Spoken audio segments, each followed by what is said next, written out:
Bismillahirrahmanirrahim. Assalamualaikum warahmatullahi wabarakatuh.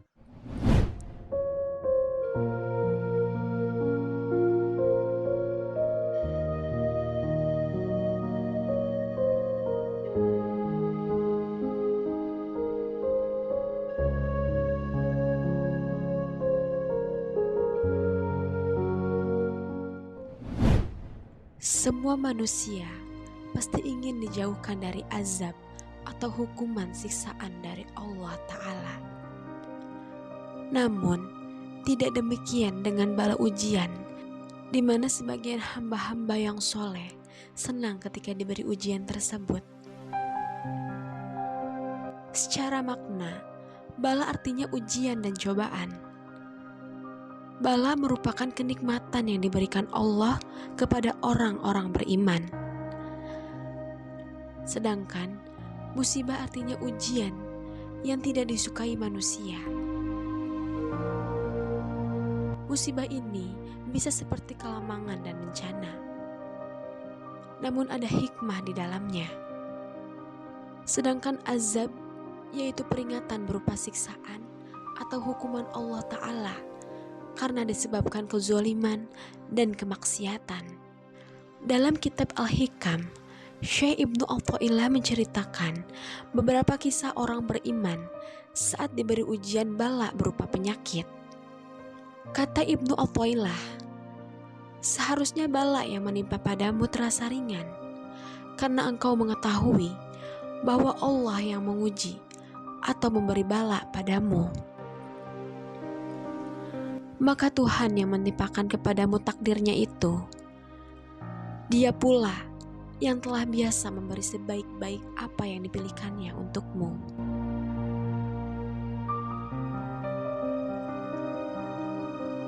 Abu Ali Al-Baqaq berkata, suatu tanda seseorang itu mendapat taufik karunia Allah ialah terpeliharanya iman atau tauhid di waktu menghadapi bala, ujian bencana. Abu Thalib Al-Makki pernah berkata, manusia itu tidak suka miskin, hina, dan penyakit.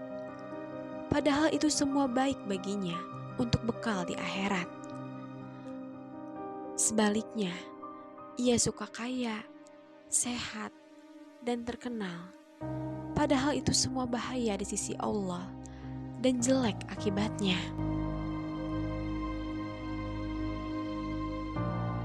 Dari Abu Hurairah radhiyallahu anhu berkata, Rasulullah Shallallahu alaihi wasallam bersabda, siapa yang dikehendaki Allah untuknya kebaikan, maka diujinya dengan musibah bala.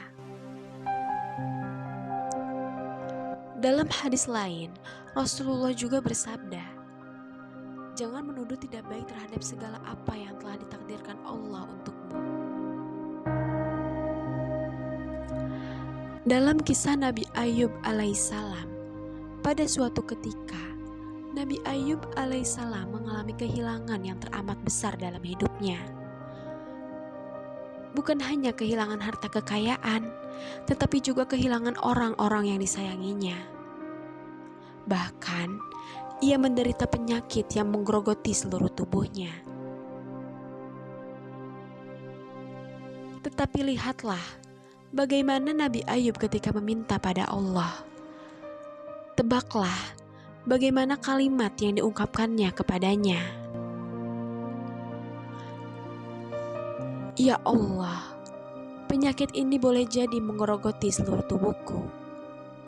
Tapi ya Rob, jangan sampai penyakit ini juga menggerogoti hati dan lisanku, sehingga aku masih mampu berzikir kepadamu.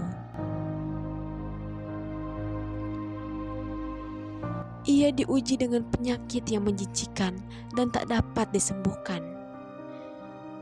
Ia diuji dengan hilangnya harta dan keluarga, tapi dia tetap bisa membuktikan bahwa cintanya pada Allah tiada duanya.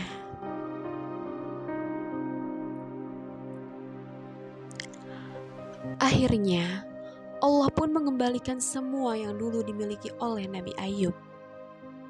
Penyakitnya sembuh, harta dan keluarganya kembali. Ketabahan inilah yang pada akhirnya membuat Allah percaya bahwa Nabi Ayub tak tergantung pada dunia. Ketabahan inilah yang akhirnya membuat Allah memberi hadiah berharga dengan derajat yang lebih tinggi di sisinya. Tetapi sayangnya, kebanyakan kita tak cukup sabar untuk menunggu. Menunggu hingga Allah mengaruniakan kemudahan. Kita tidak sabar dalam menghadapi cobaan darinya.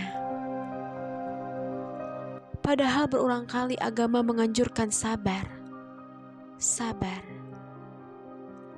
Orang sabar disayang Tuhan. Orang sabar bakal beruntung. Tapi kalimat itu hanya penghias lisan, tapi tak merasuk, tak terjawab dalam laku. Ketika kesabaran telah diamalkan, maka ketidaknyamanan akan berubah menjadi kenyamanan. Musibah akan menjadi rahmat.